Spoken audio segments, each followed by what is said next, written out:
মুসআব ইবনে উমাইর রাদিয়াল্লাহু তাআলা আনহু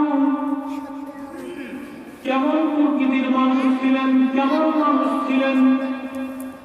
মুসআব রাদিয়াল্লাহু তাআলা আনহুকে বলা হয় ইসলামের একজন আইডল। মুসআব ইবনে উমাইরকে বলা হয় পৃথিবীর ওই সময়ের সর্বোচ্চ সুন্দর মানুষ। ইসলামের হিরো বলা হয়েছিল মুসআব ইবনে উমাইরকে। সৌন্দর্যের দিক থেকে মুসআব ইবনে উমাইর ছিলেন মক্কার মধ্যে সর্বোচ্চ সৌন্দর্য। ধনের দিক দিয়ে ছিলেন সর্বোচ্চ পর্যায়ে ধনীদের মধ্যে একজন ছিলেন মুসআব ইবনে উমাইর।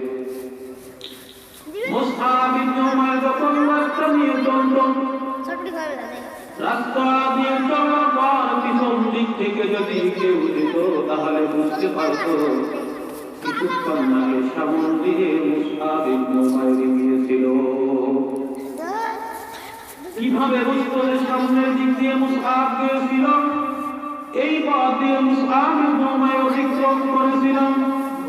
এভাবেই বুঝতো সাহাবায়ে কিরামরা।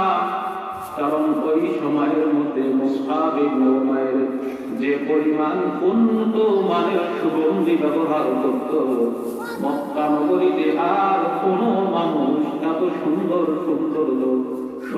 সুগন্ধি ব্যবহার করতে পারেনি। ইয়ামানের সর্বোচ্চ দামি সেন্টগুলো মুসআব ইবনে উমাইর ব্যবহার করত।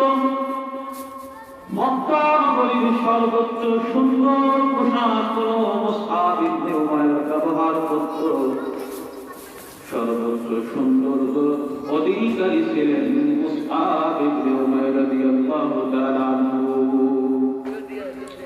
মুসআব ইবনে উমাইর যখন খাবার খাইতে বসতেন, এক প্রকার কোনদিন খানা খাইতেন না। হরেক রকমের বিভিন্ন আইটেমের জিনিস দিয়ে মুসআব ইবনে উমাইর খাবার শেষ করতেন।